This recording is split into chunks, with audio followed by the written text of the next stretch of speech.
The rain fell mercilessly as 8-year-old Maya stood trembling on the doorstep, clutching her mother's funeral program. The man who had once called her stepdaughter now glared with cold hatred. "You're not my blood! Get out!" But no one imagined what would come next. Before we dive into the story, drop a comment below and tell us where you're watching from. Enjoy the story. The October rain drummed against the windows of Riverside Memorial Chapel as 8-year-old Maya Johnson clutched a crumpled tissue in her small hands. Her mother's casket, adorned with white lilies, seemed impossibly large in the dimly lit room. The sweet scent of flowers couldn't mask the sharp ache in her chest, a pain so deep it made her feel like she couldn't breathe. "Sarah was taken from us too soon," the pastor's voice echoed through the nearly empty chapel. Maya counted only 7 people in attendance, 7 people to say goodbye to the woman who had been her entire world. Derek Thompson, her stepfather of 3 years, sat rigid in the front row, his jaw clenched tight. He hadn't spoken a word to Maya since they'd arrived. His expensive black suit made him look important, but Maya remembered when he used to smile at her, back when Mama was healthy and laughing filled their house. "Mama always said you loved me too," Maya whispered, so quietly only she could hear. Her dark curls, carefully braided that morning by Mrs. Henderson from next door, caught the soft light filtering through stained glass windows. As the service concluded, people approached to offer their condolences. Maya watched Derek shake hands and nod solemnly, playing the part of a grieving widower. But she noticed how his eyes remained dry, how his hand never reached for hers, how he seemed to look right through her, as if she didn't exist. The drive home was silent, except for the steady rhythm of windshield wipers. Maya pressed her face against the cool window, watching familiar neighborhoods blur past. She thought about last Tuesday, when Mama had squeezed her hand in the hospital bed and whispered, "Maya, baby, you're going to be okay. You're special, you hear me? Don't ever forget how special you are." Their house looked different when they pulled into the driveway, somehow smaller, darker, as if all the warmth had drained out of it. Maya followed Derek inside, her small footsteps echoing in the entryway, where Mama used to greet her after school with warm hugs and the smell of chocolate chip cookies. "Go to your room," Derek said, loosening his tie. His voice was flat, emotionless. Maya climbed the stairs slowly, each step heavier than the last. Her room still looked exactly the same, pink walls, stuffed animals on the bed, drawings taped to the mirror, but everything felt wrong without Mama's voice calling up the stairs. "Maya, honey, dinner's ready." She lay on her bed, staring at the ceiling, when she heard Derek on the phone downstairs. His voice was loud, agitated. "No, I can't keep her. She's not my responsibility anymore. Sarah's gone, and I'm not running a charity here. Look, I never signed up to raise someone else's kid." The words hit Maya like physical blows. She pressed her hands over her ears, but Derek's voice carried up the stairs anyway. "I've got my own life to think about. The house, the insurance money, everything changes now. She'll have to go somewhere else. Foster care, relatives, I don't care." Maya buried her face in her pillow, her small body shaking with silent sobs. Mama had always protected her from Derek's moods, had always been there to smooth things over when he seemed annoyed or distant. Now there was no one. Around midnight, Maya heard Derek's heavy footsteps on the stairs. She pretended to be asleep, but through barely open eyes, she watched him stand in her doorway for a long moment. In the darkness, she couldn't see his expression, but something about his silhouette filled her with dread. The next morning arrived grey and cold. Maya woke to find Derek already dressed and packing boxes in the living room. Her heart hammered as she crept downstairs in her pajamas. "What are you doing?" she asked in a small voice. Derek didn't look up from the box he was sealing with tape. "Things are changing around here, Maya. Your mother's gone, and I can't." He stopped, running a hand through his hair. You can't stay here anymore." "But this is my home," Maya whispered, her voice barely audible. "Mama said—" "Your mama's dead." Derek's voice exploded through the room, making Maya flinch. "And I'm not your father. I never was. You're 8 years old enough to understand that I don't owe you anything." Maya's legs felt weak. She sank onto the bottom step of the staircase, the same step where Mama used to sit and help her with homework. "But where will I go?" Tears started flowing down her cheeks. "I don't have anywhere else." Derek's expression hardened. "That's not my problem. I've called social services. They'll figure something out." "Please," Maya begged, her voice breaking. "I'll be good. I won't cause any trouble. I promise I'll—" "Stop."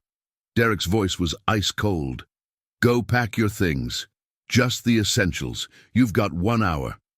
Maya ran upstairs, her heart pounding so hard she could hear it in her ears. With trembling hands, she pulled out her school backpack and began stuffing it with clothes. She grabbed her favorite stuffed rabbit, a photo of her and Mama at the zoo, and the small jewelry box Mama had given her for her 7th birthday. At the bottom of the jewelry box, beneath a pair of tiny earrings, Maya's fingers found an envelope she'd never noticed before. Her name was written on it in Mama's careful handwriting. With shaking hands, she opened it and unfolded a letter dated just 1 week ago. "My precious Maya," it began. "If you're reading this, it means I'm not there to tell you these things myself.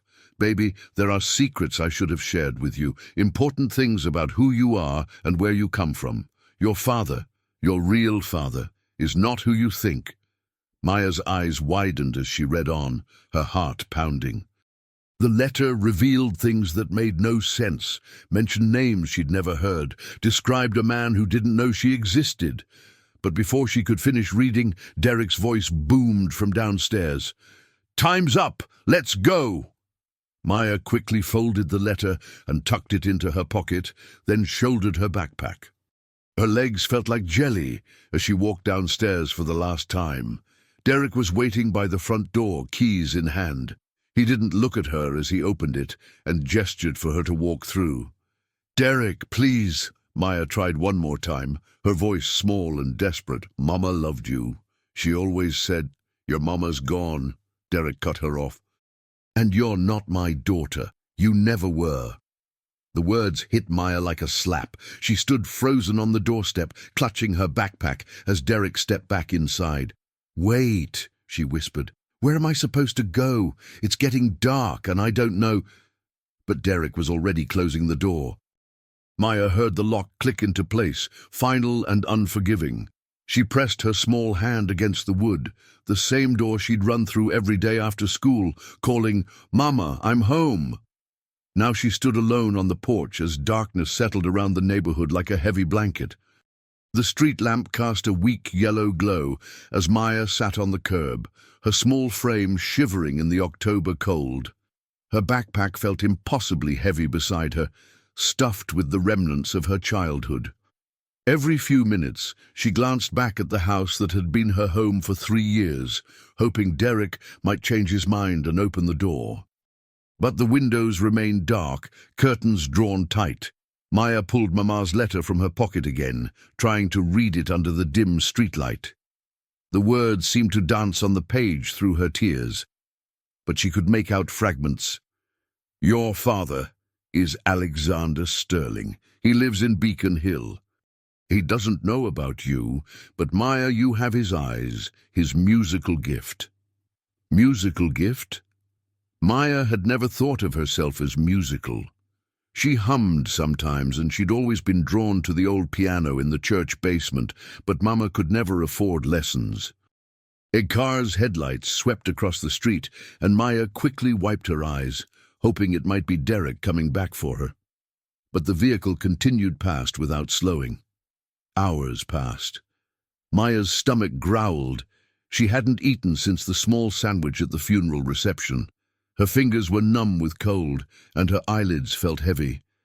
She curled up on the patch of grass between the sidewalk and street, using her backpack as a pillow. "Please, Mama," she whispered to the stars, barely visible through the city's glow. I don't know what to do." The sound of expensive leather shoes on concrete made Maya's eyes snap open.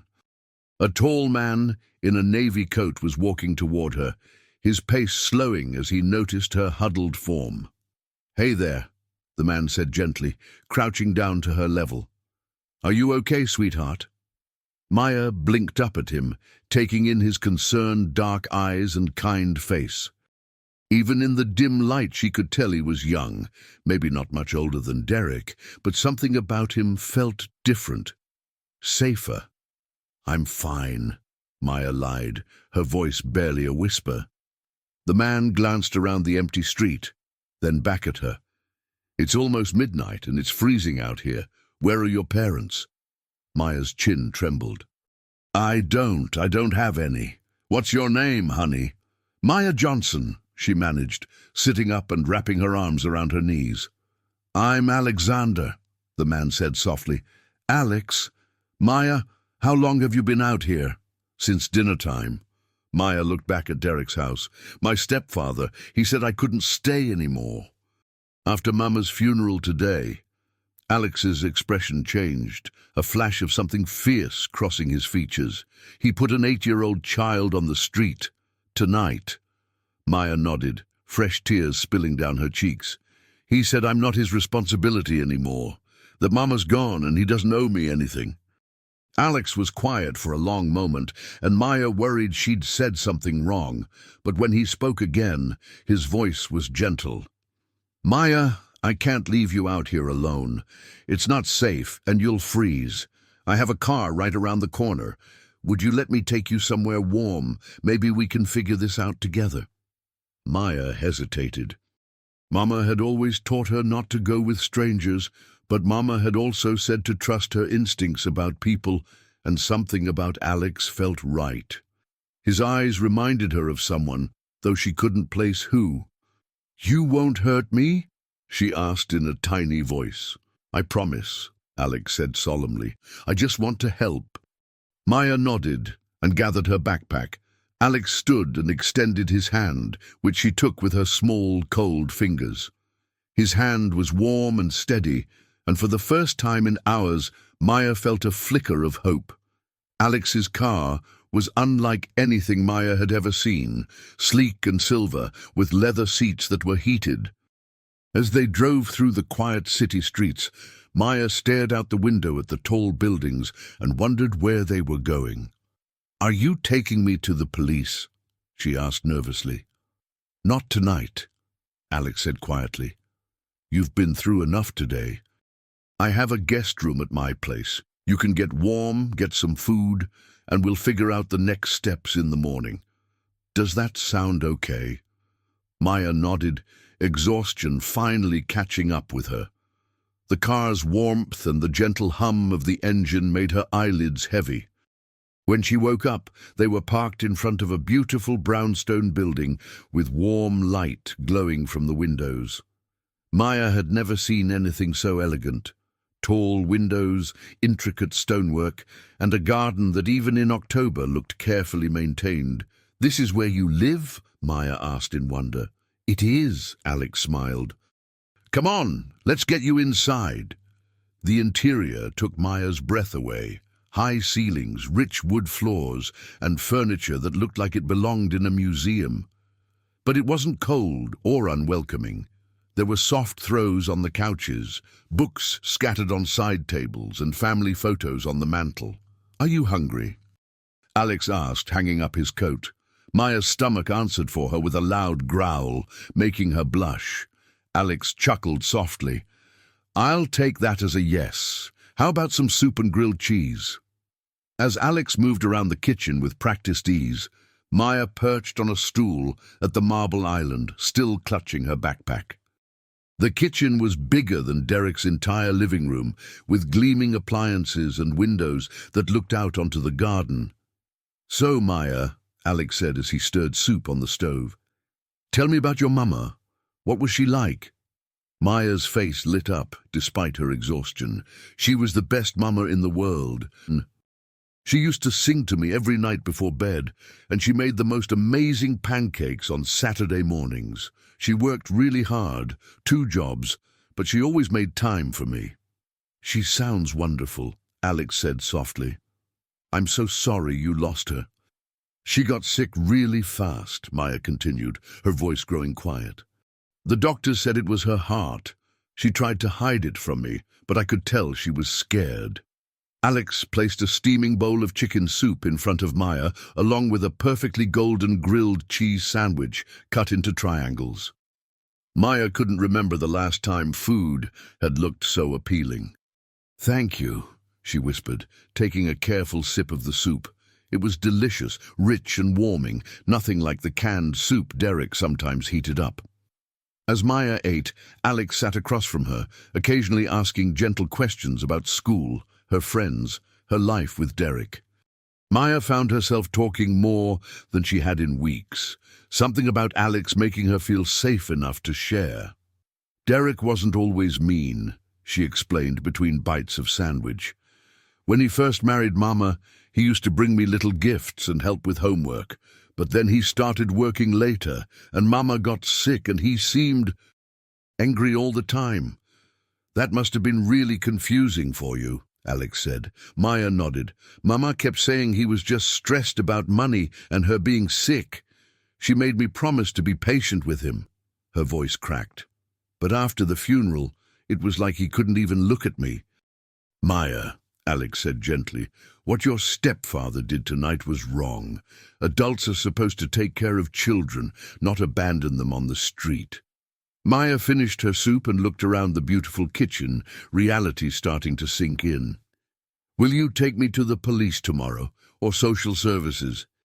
Alex was quiet for a moment, studying her face. Is that what you want? I don't know what I want, Maya admitted. I just want Mama back. Something in Alex's expression softened even further. I understand. Tonight, let's just focus on getting you warm and safe. Tomorrow we can figure out the next steps together, okay? Maya nodded, suddenly overwhelmed by everything that had happened. The funeral, Derek's cruelty, being thrown out onto the street, and now this kind stranger who felt like an answer to a prayer. Alex showed her to a beautiful guest room with soft blue walls and a window seat overlooking the garden. There was even a private bathroom with fluffy towels and soap that smelled like lavender. There are pajamas in the dresser, Alex said. They might be a little big, but they should be comfortable. If you need anything at all during the night, my room is just down the hall. After Alex left, Maya changed into the soft cotton pajamas and crawled between sheets that felt like clouds. For the first time since Mama died, she felt truly safe. But as she lay in the darkness, questions swirled through her mind. Who was Alexander Sterling, and why was he being so kind to her? And what did Mama's letter mean about her real father? Maya pulled the crumpled paper from her backpack and tried to read it again in the moonlight streaming through the window. The name Alexander Sterling seemed to jump off the page, making her heart race. Could it be a coincidence? Or was there something more to this mysterious man who had found her at her lowest moment? Maya folded the letter carefully and tucked it under her pillow, her mind racing with possibilities too big and scary to fully comprehend. Tomorrow would bring answers, but tonight, for the first time in weeks, she felt like everything might somehow be okay. Maya woke to the smell of bacon and the sound of soft jazz music drifting up from downstairs. For a confused moment, she forgot where she was. The room was too bright, too beautiful to be Derek's house. Then memory flooded back.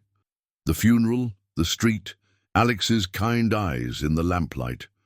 She slipped out of bed and padded to the window. The October morning was crisp and clear, and Alex's garden looked like something from a magazine.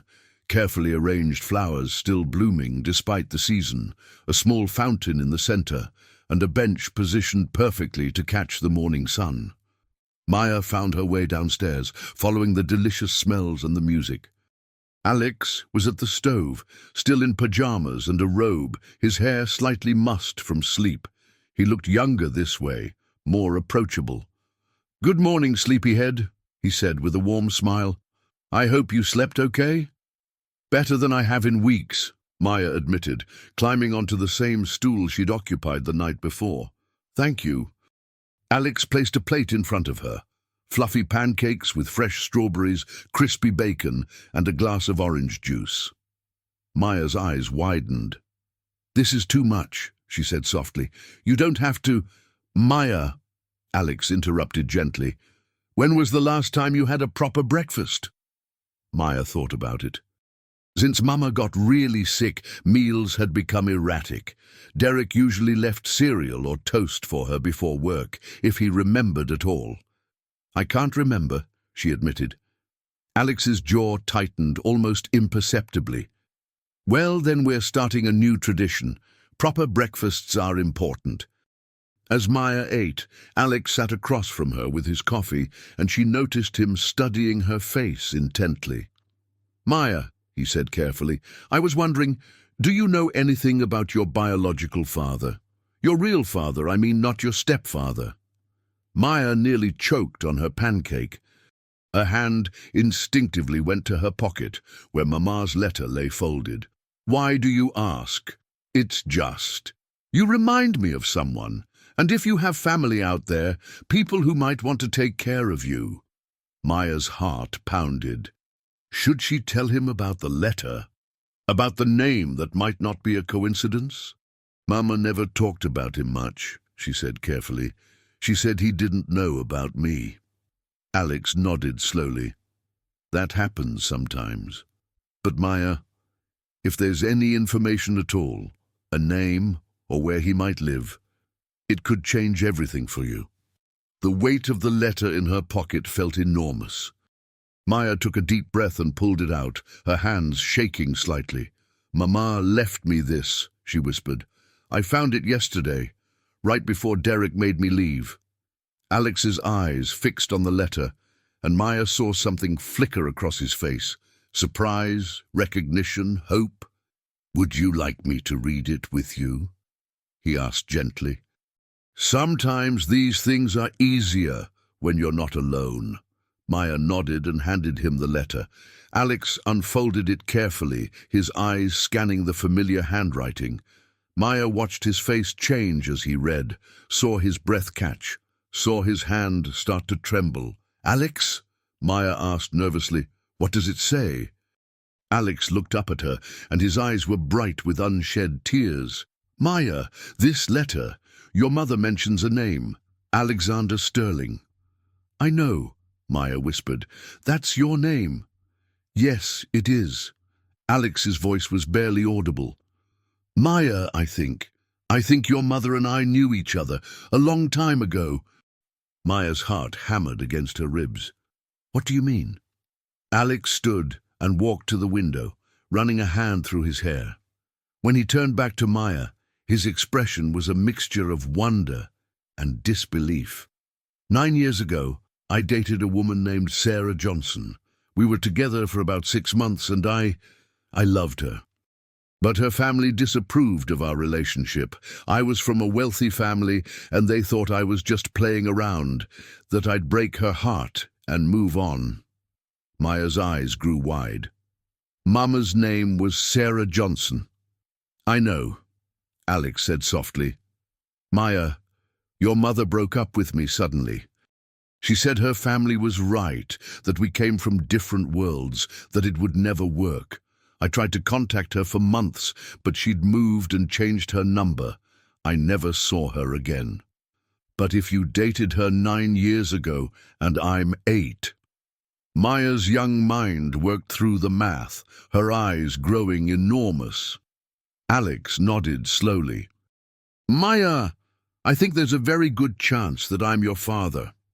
The kitchen fell silent except for the soft jazz still playing from Alex's sound system. Maya stared at him, trying to process this impossible revelation. "You think you're my daddy?" she whispered. "I don't know for certain yet," Alex said carefully, coming back to sit across from her. We'd need to do a test to be sure. But Maya, you have my eyes, and your mother's letter specifically mentions my name and the timing. He trailed off, shaking his head in amazement. Maya studied his face, seeing for the first time the similarities her mother had mentioned in the letter. The shape of his eyes, the way he tilted his head when he was thinking, even the way his hair curled slightly at the nape of his neck. "Did you love her?" Maya asked. "Did you love my mama?" "Yes," Alex said without hesitation. "I loved her very much. Losing her was one of the hardest things I'd ever been through." "But why didn't she tell you about me?" Alex sighed deeply. "I can only guess, but knowing your mother, she probably thought she was protecting both of us. Her family made it very clear that they thought I was wrong for her. Maybe she thought I wouldn't want the responsibility, or that my family would try to take you away from her." Tears started flowing down Maya's cheeks. "So all this time, I had a daddy who didn't even know I existed." Alex moved around the island and knelt beside Maya's stool, taking her small hands in his larger ones. "If I am your father, and I really think I might be, then I want you to know that I would have been there. I would have been there for every birthday, every scraped knee, every bedtime story. Your mother and I may have had our differences, but I would never have abandoned my child." "Derek said I wasn't his responsibility," Maya whispered. "Derek was wrong," Alex said fiercely. "Children are always someone's responsibility, and if you're mine, Maya, then you're the most important responsibility I could ever have." Maya threw her arms around Alex's neck, and he held her close as she cried. Tears of grief for her mother, relief at being wanted, and overwhelming hope that she might finally have a family again. "What happens now?" Maya asked when her tears subsided. "Now we get that test done," Alex said. "And while we're waiting for results, you stay here with me. We'll figure out all the legal stuff, get you enrolled in a good school, and—" He paused, looking slightly overwhelmed. "I guess I need to learn how to be a dad pretty quickly." Maya giggled through her tears. "Mama always said I was a good teacher." "I hope so," Alex smiled. "Because I have a feeling I'm going to need all the help I can get." As if summoned by their emotional conversation, a sound drifted from the living room. Someone was playing the piano, but that was impossible. Alex was right there with her. "Do you hear that?" Maya asked, wiping her eyes. Alex frowned. "That's strange. I don't have any music playing in there." They walked toward the sound, and Maya's breath caught. Through the doorway, she could see Alex's grand piano, its keys moving as if touched by invisible hands. But there was no one there. "How is that possible?" Alex whispered. Maya approached the piano slowly, mesmerized by the melody flowing from its keys. It was hauntingly beautiful, sad, but hopeful at the same time. Without really thinking about it, she climbed onto the piano bench. The moment her fingers touched the keys, the phantom playing stopped. But Maya didn't stop. Somehow, impossibly, she continued the melody exactly where it had left off. Her small fingers moved across the keys with a confidence that shouldn't have been possible for someone who'd never had lessons. Alex stood, frozen in amazement as Maya played, her eyes closed, completely absorbed in the music. The melody seemed to flow through her like she was channeling something beyond herself. When the song ended, Maya opened her eyes and found Alex staring at her with wonder. "Maya," he breathed, "how did you do that?" "I don't know," Maya said honestly. "I've never played piano before, but it felt familiar, like I remembered it from somewhere." Alex sat heavily in a nearby chair, looking stunned. "Your mother's letter mentioned a musical gift, but this is extraordinary." Maya looked down at the piano keys, then back at Alex. "My mama used to hum this song to me when I was little. I never knew what it was called, but I always remembered it." "Maya," Alex said softly. "That song. I wrote that song 9 years ago for your mother." The implications hung in the air between them, more powerful than any DNA test could be. Maya had inherited not just Alex's eyes and musical ability, but somehow, impossibly, she'd inherited the memory of a song that had never been recorded, never been shared with anyone except the woman who had been her mother. As they sat together in the morning light, surrounded by the lingering echoes of that haunting melody, both Maya and Alex began to understand that their connection went deeper than biology. They were bound by music, by love, and by the spirit of a woman who had brought them together even in death. The journey ahead would have its challenges, legal procedures, family adjustments, and the grief they both carried for Sarah. But in that moment, as Maya tentatively reached for Alex's hand and he squeezed her small fingers gently, they both knew they were exactly where they belonged. For the first time in her young life, Maya truly understood what it meant to be home. 3 days after the piano revelation, Alex sat in his lawyer's office, Maya beside him in a child-sized chair, swinging her legs nervously. The DNA test results lay sealed in an envelope on the mahogany desk, but neither of them needed to open it. The connection they'd discovered went far beyond genetics. "Before we look at these results," said Margaret Chen, Alex's longtime attorney, "we need to discuss the legal complexities. Derek Thompson is still legally considered Maya's guardian. Even if the DNA confirms paternity, we'll need to navigate custody laws carefully." Maya's small hand found Alex's, and he squeezed it reassuringly. Over the past 3 days, they'd fallen into an easy rhythm: pancakes in the morning, piano lessons in the afternoon, bedtime stories at night. Alex had never imagined how naturally fatherhood could come to him. "What does that mean?" Maya asked quietly. Margaret's expression softened as she looked at the 8-year-old. "It means we need to do everything properly through the courts, sweetheart. We want to make sure you're safe and that no one can ever take you away from people who love you again." Alex had already hired the best family law attorneys in Boston. He'd also quietly had Derek Thompson investigated, and what they'd found made his blood boil: mounting debts, gambling problems, and a history of emotional neglect that went back years before Sarah's death. "Should we open it?" Alex asked, nodding toward the envelope. Maya took a deep breath and nodded. Margaret carefully broke the seal and scanned the document, her professional composure slipping into a genuine smile. "Alexander Sterling," she announced, "congratulations. You are definitely Maya's biological father." Maya launched herself into Alex's arms, and he held her tight, feeling like his heart might burst. After losing Sarah 9 years ago, he'd never imagined he could feel this complete again. "Does this mean I can stay with you forever?" Maya whispered against his shoulder. "We're going to do everything we can to make that happen," Alex promised.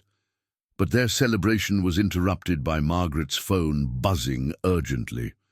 She answered with a frown that deepened as she listened. "I see," she said finally. "Yes, we'll be right there." "What's wrong?" Alex asked, instinctively pulling Maya closer.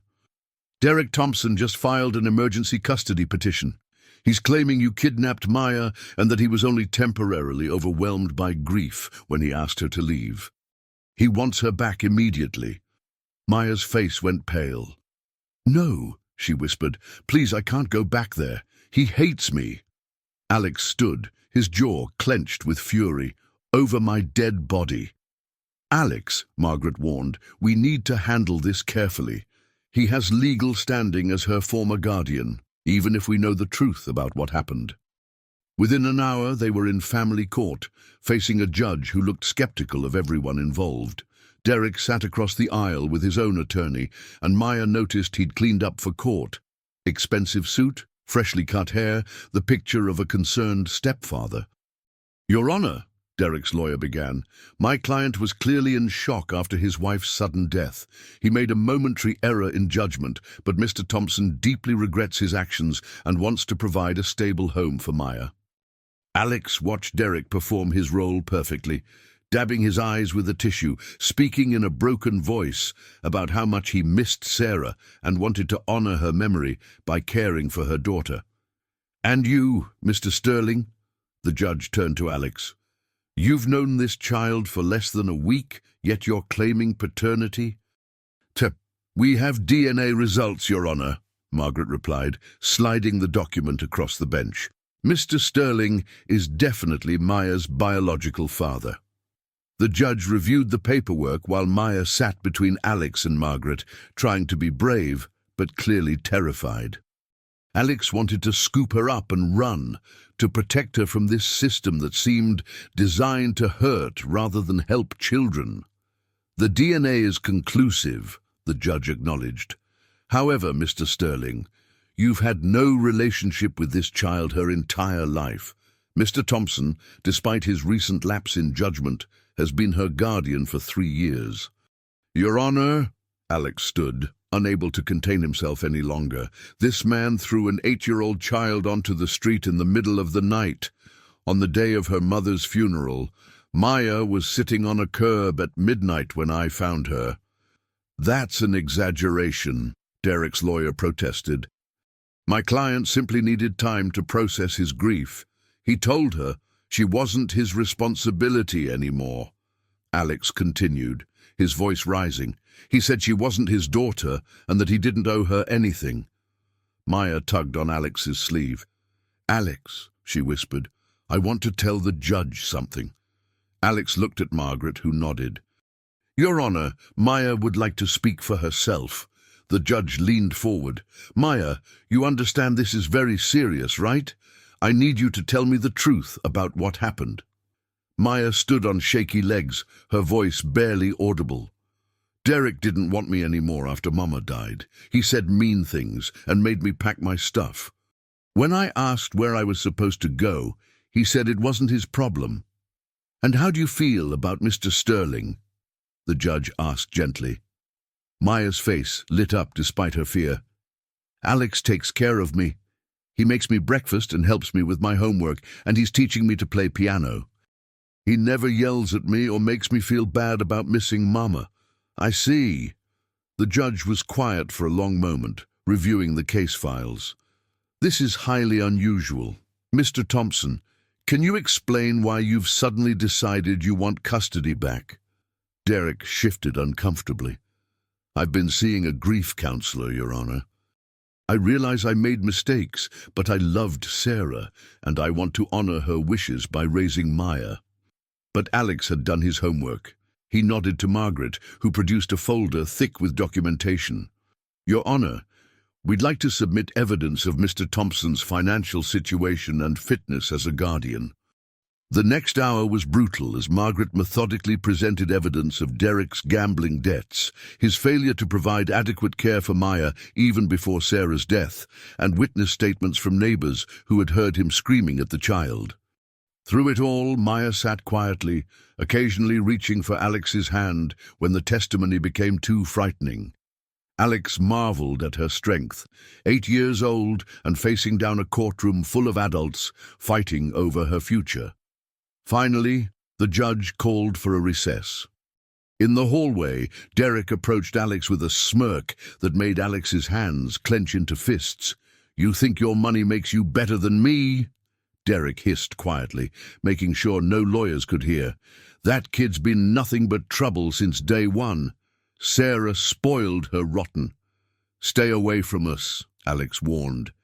"Funny thing is," Derek continued, his eyes glittering with malice, "I don't think Sarah told you everything about precious little Maya. You might want to read that letter more carefully, rich boy. There are things about that kid you don't know." Before Alex could respond, Derek walked away, leaving Alex with a cold feeling in his stomach. What could Derek possibly know that they didn't? When court reconvened, the judge delivered her decision. "Given the evidence presented, I'm granting temporary custody to Mr. Sterling while we conduct a more thorough investigation." Maya will remain in his care, with supervised visits from Mr. Thompson until we can resolve this matter permanently. Maya's shoulders sagged with relief, but Alex noticed Derek's satisfied smile. Something was wrong. Derek should have been furious about losing custody, not pleased. That evening, Alex tucked Maya into bed in what was rapidly becoming her permanent room. He'd already enrolled her in the prestigious private school nearby, and she was thriving with tutors and music lessons. "Alex," Maya said sleepily, "are you sure Derek can't take me back?" "Not if I have anything to say about it," Alex promised, kissing her forehead. "You're safe now, okay? You're my daughter, and I'm never letting anyone hurt you again." But as Alex walked downstairs, Derek's words echoed in his mind. What had Derek meant about not knowing everything? Alex pulled Sarah's letter from his desk drawer and read it again, more carefully this time. The letter was longer than he'd originally thought, multiple pages that Maya had folded together. As Alex separated them, his heart stopped. There was more. A second page he hadn't seen before, hidden beneath the first. With trembling hands, Alex read the additional text, and his world tilted off its axis. Sarah had written about Maya's unusual abilities, about things that happened around her that couldn't be explained. She wrote about Maya's uncanny intuition, her ability to sense things before they happened, and most shocking of all, her connection to music that went beyond normal talent. "Alex," Sarah had written, "Maya is special in ways that might frighten people. She's not just gifted, she's different. I've seen her play songs she's never heard, respond to music that exists only in other people's memories.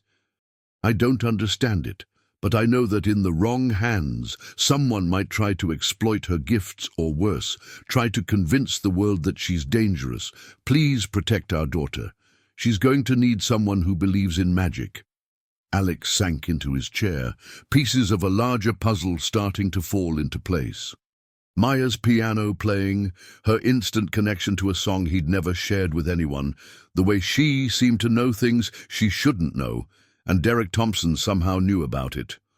Alex didn't sleep that night. He spent hours researching child prodigies, unusual musical abilities, and trying to understand what Sarah had been trying to tell him about Maya's gifts. By morning, he'd made a decision that would change everything. Maya found him at the piano bench when she came down for breakfast, his fingers moving slowly across the keys in a melody she'd never heard before. "That's beautiful," she said, climbing up beside him. "What is it?" "Something new," Alex said softly. "Maya, I need to ask you about your mama. Did she ever talk to you about being different?" No, Maya's small hands stilled on the keys. "What do you mean?" "The way you played piano that first morning. How did that feel to you?" Maya was quiet for a long moment, her dark eyes serious beyond her years. "Like I was remembering something I'd forgotten, like the music was already inside me, waiting." Alex felt his heart rate quicken. "Have you ever known things before they happened, or felt things that other people couldn't feel?" Maya glanced around nervously, as if checking to make sure they were alone. "Mama said I wasn't supposed to talk about that stuff. She said some people wouldn't understand." "I want to understand," Alex said gently. "I'm your father, Maya. You can tell me anything." Maya took a deep breath. "Sometimes I have dreams about things before they happen, and sometimes when I touch things I can feel the feelings of people who touched them before. Like..." She reached for the piano keys. "When I touch these keys, I can feel all the songs you've played, all the feelings you put into the music." Alex stared at his daughter in wonder and growing concern. What Sarah had described was just the beginning. "Maya, has anyone else ever known about this, besides your mama?" Maya's expression darkened. "Derek found out once. I was 6, and I told him his mother was calling before the phone rang. He got really angry and said I was a freak. Mama made me promise never to do things like that when Derek was around." Ice formed in Alex's stomach. Derek knew about Maya's abilities, And from his smirk in the courthouse, Alex was beginning to understand the real reason Derek wanted Maya back. It wasn't about love or responsibility. The doorbell rang, interrupting his thoughts. Alex wasn't expecting anyone, and Maya automatically moved closer to him, her intuition clearly telling her something was wrong.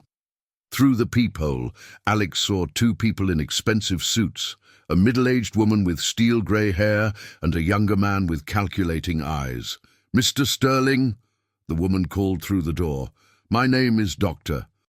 Victoria Hawthorne from the Institute for Gifted Children. We'd like to speak with you about Maya." Alex's blood ran cold. He'd never heard of this institute, and Maya hadn't been in school long enough for anyone to notice her abilities. "Maya," he whispered urgently, "go upstairs and stay in your room. Don't come down no matter what you hear." Maya's eyes filled with fear, but she nodded and ran silently up the stairs. Alex waited until he heard her door close before opening his own. "Dr. Hawthorne," Alex said coolly, "I'm not sure what this is about, but—" "We understand Maya has some unusual talents," Dr. Hawthorne interrupted, stepping uninvited into his foyer. "We specialize in helping children like her reach their full potential." "Children like what?" Alex asked, though he was beginning to suspect he knew exactly what this was about. The younger man, who hadn't introduced himself, pulled out a tablet and showed Alex a video. Alex's heart sank as he recognized the footage. Security camera video from the courthouse showing Maya whispering something to him seconds before the judge called for recess. "Interesting," the man said. How Maya seemed to know the judge's decision before it was announced, almost like she could sense it coming. "That's ridiculous," Alex said, but his voice lacked conviction. "Is it?" Dr. Hawthorne smiled coldly. "Mr. Sterling, we know about the piano playing, about her ability to sense emotions, about her unusual intuition. Maya is what we call a highly gifted individual. She's an 8-year-old child," Alex said firmly, "and I'd like you to leave." "I'm afraid it's not that simple," Dr. Hawthorne replied. "You see, we've been contacted by Maya's former guardian.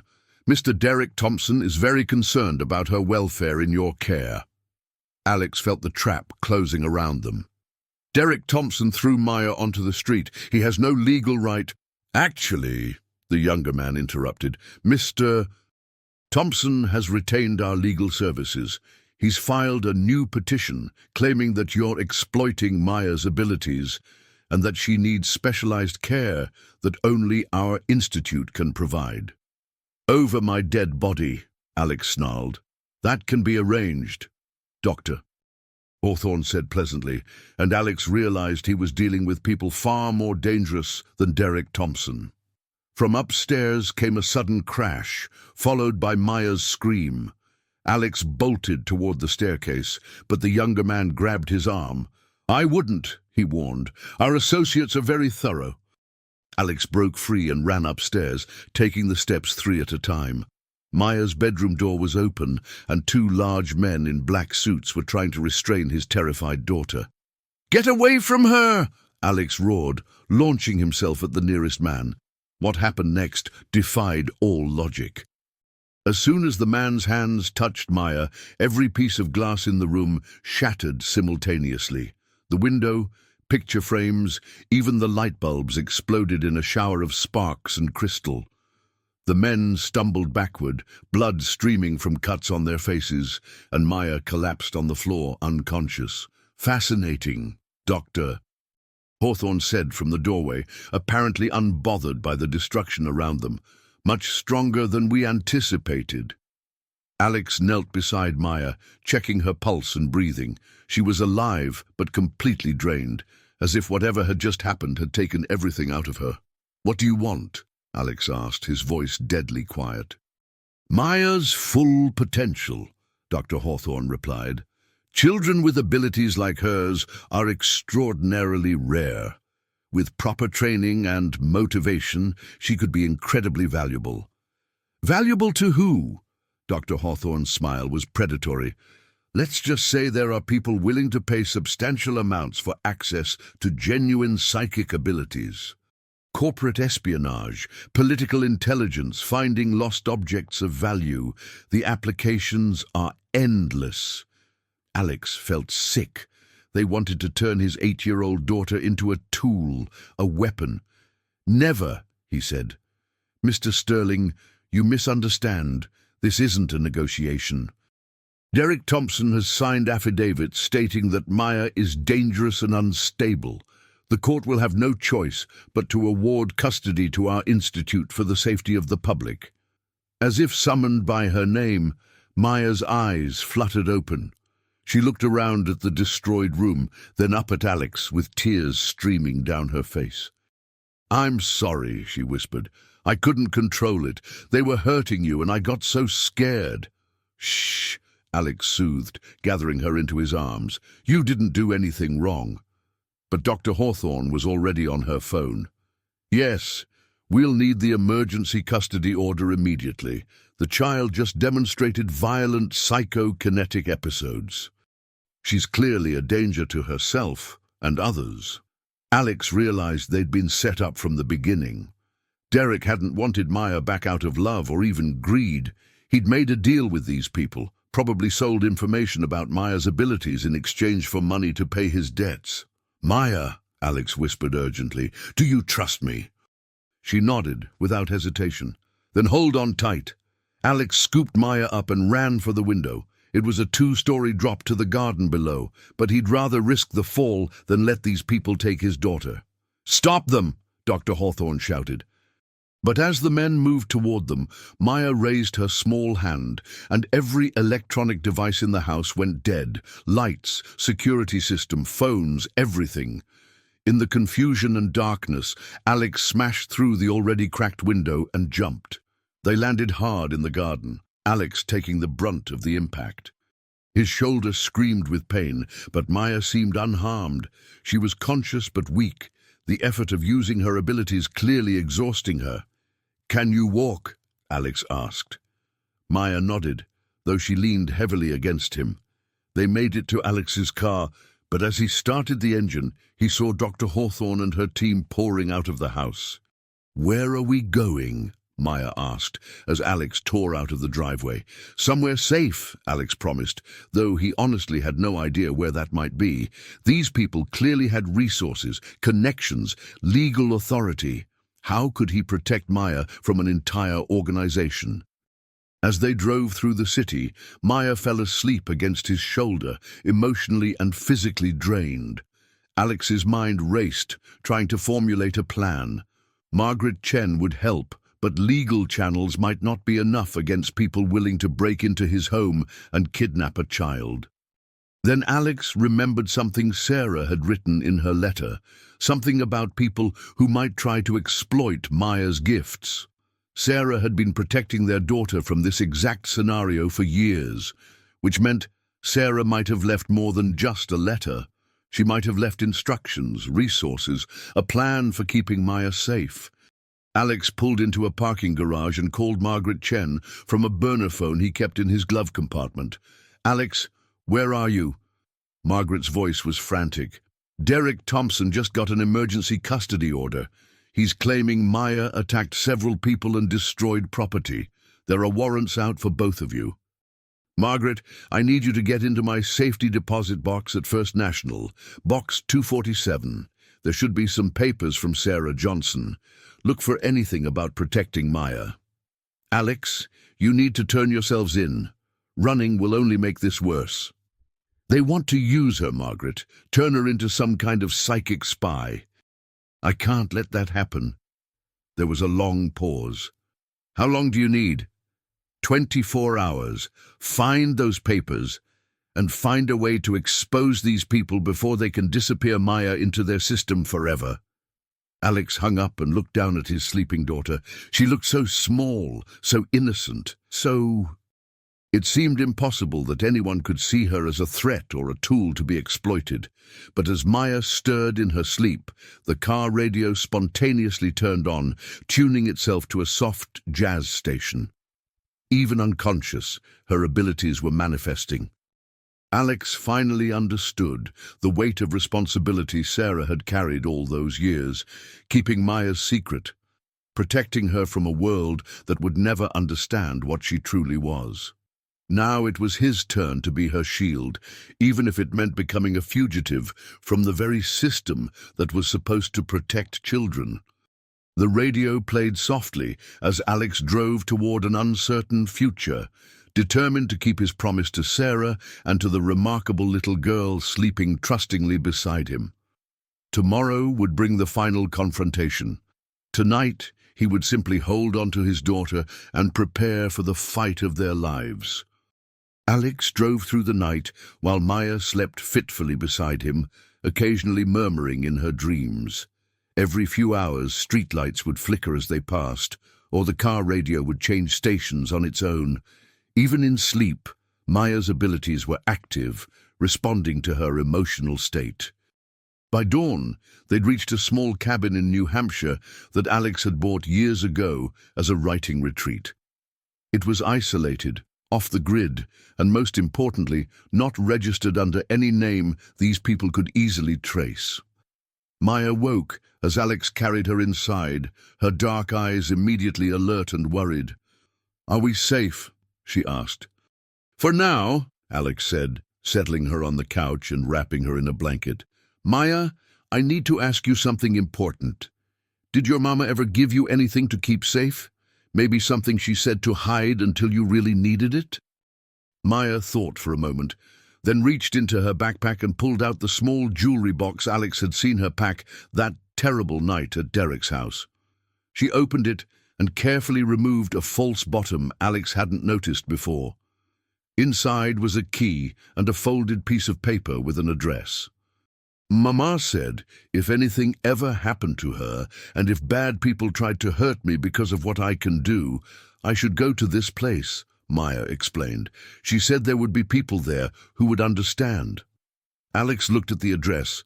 It was in Boston, in a neighborhood he didn't recognize. But Sarah had planned for this contingency, which meant she'd known this day might come. Before they could investigate further, Alex's phone buzzed with a text from Margaret. "Found the papers. Sarah Johnson wasn't who you thought she was. Call me immediately." Alex dialed Margaret's number, his hands shaking. "Alex, where are you?" Margaret asked urgently. "Somewhere safe. What did you find?" Sarah Johnson's real name was Sarah Elizabeth Sterling. "She was your cousin, Alex, your father's brother's daughter." Alex felt the world spin around him. "That's impossible. I would have known she was adopted when she was 5, after her parents died in a car accident. The adoption records were sealed, and she took her adoptive family's name. Alex, she knew exactly who you were when you started dating. The whole relationship. She planned it." Maya was watching Alex's face, and he saw understanding dawn in her young eyes. "But why?" Alex whispered. "Because," Margaret continued, "Maya isn't just psychically gifted. According to these documents, psychic abilities run in your family bloodline. Sarah inherited them too, but they were weaker than Maya's. She needed to ensure Maya's children would have the strongest possible gifts." "You're saying Sarah used me?" "I'm saying Sarah loved you, but she also knew that you carried the genetic markers to amplify Maya's abilities. Alex, Maya isn't just your daughter. She's the product of a carefully planned genetic combination designed to create the most powerful psychic child in generations." Alex looked at Maya, who was listening to every word with a maturity that broke his heart. "Does that change anything?" Maya asked quietly. "Does it change how you feel about me?" Alex knelt in front of her, taking her small hands in his. "Maya, I don't care if your mother planned our relationship, or if you're genetically engineered, or if you can move mountains with your mind. You are my daughter, and I love you exactly as you are." Maya threw her arms around his neck. "I love you too, Daddy."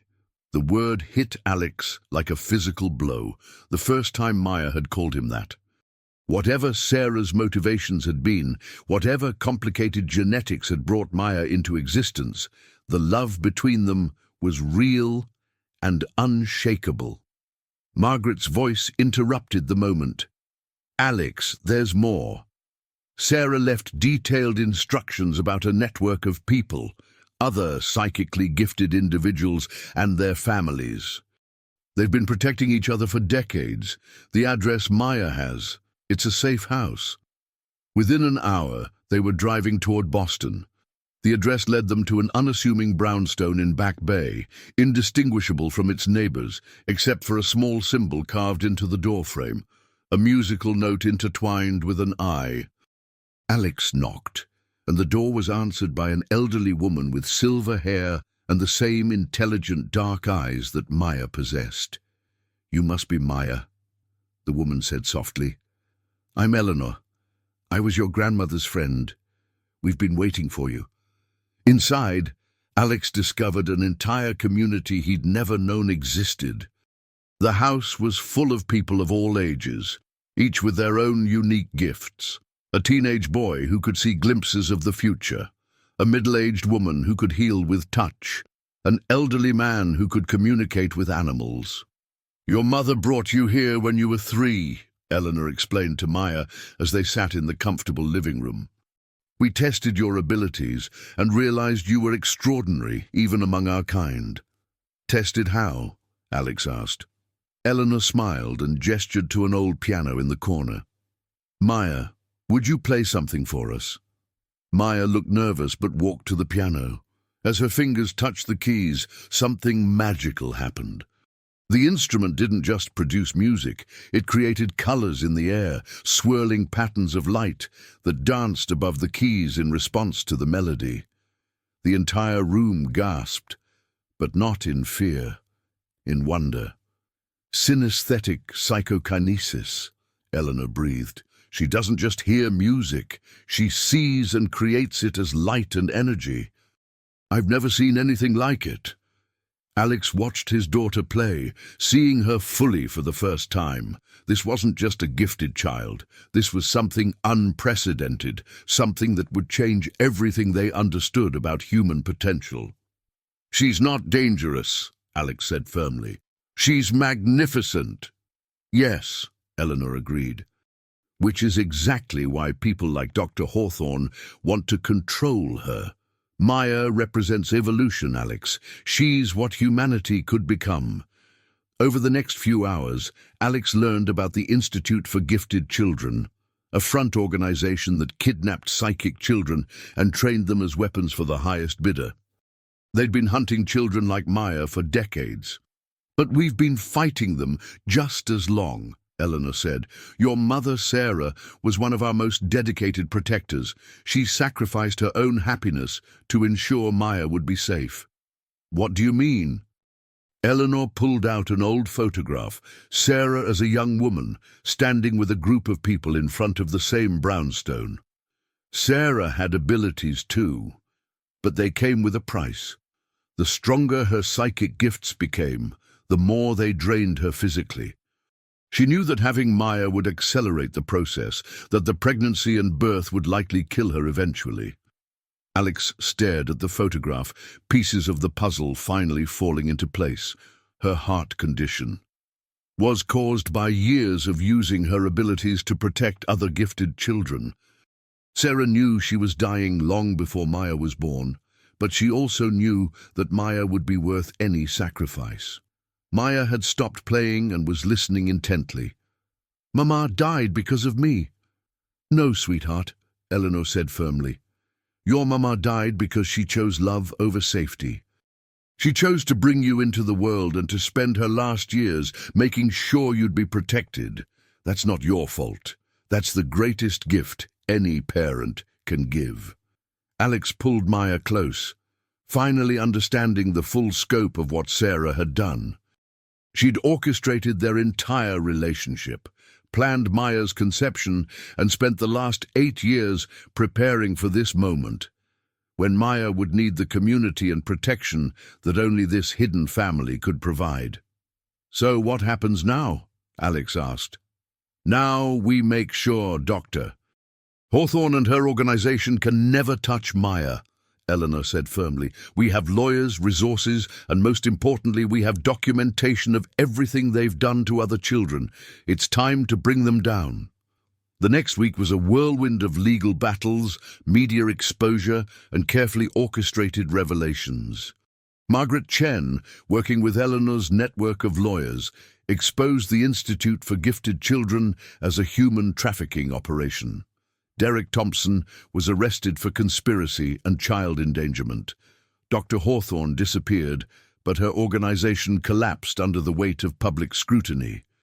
Through it all, Maya stayed close to Alex, learning to control her abilities with help from Eleanor and the other gifted individuals. She discovered she could turn her light music off and on at will, could sense emotions without being overwhelmed by them, and most importantly, could choose when and how to use her gifts. 6 months later, Alex stood in family court for the final time. The judge, a different one from before, reviewed the paperwork with a smile. "Mr. Sterling, I'm happy to grant you full legal custody of Maya Johnson Sterling. All allegations against you have been dropped, and it's clear that you've provided Maya with a loving, stable home." Maya squeezed Alex's hand as the gavel came down, making their family official in the eyes of the law. That evening, they returned to Alex's brownstone, their brownstone now. Maya had her own room, filled with books and art supplies, and a beautiful small piano, where she could practice both regular music and her unique light songs. As Alex tucked her into bed, Maya looked up at him with serious eyes. "Daddy, do you think Mama knew this would happen? That we'd find each other and become a real family?" Alex smiled, thinking about Sarah's careful planning, her sacrifice, her incredible love for the daughter she knew she'd never see grow up. "I think your Mama knew exactly what she was doing. I think she loved us both so much that she made sure we'd find our way to each other, no matter what." Maya nestled deeper into her blankets. "I miss her, but I'm glad I have you. I'm glad I have you too, sweetheart. Sweet dreams." Alex kissed her forehead and turned to leave, but Maya's voice stopped him. "Daddy, the song you were writing that first morning, the one at the piano? What about it?" Maya smiled sleepily. "I know how it ends now. It ends with us being a family." Alex felt tears prick his eyes. "You're right, it does."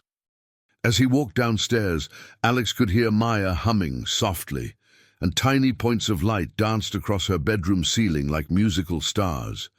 She was learning to use her gifts for joy rather than fear, creating beauty rather than destruction. In the living room, Alex sat at his piano and began to play the melody he'd been composing that first morning when Maya had found him. But now it was different, richer, more complete. It was no longer a song of loss and longing, but a song of love found, family created, and promises kept. The music filled the house with warmth and light, a testament to the power of love to transform even the most impossible circumstances into something beautiful. Maya was right. The song ended with them being a family, and it was the most perfect ending Alex could have ever imagined.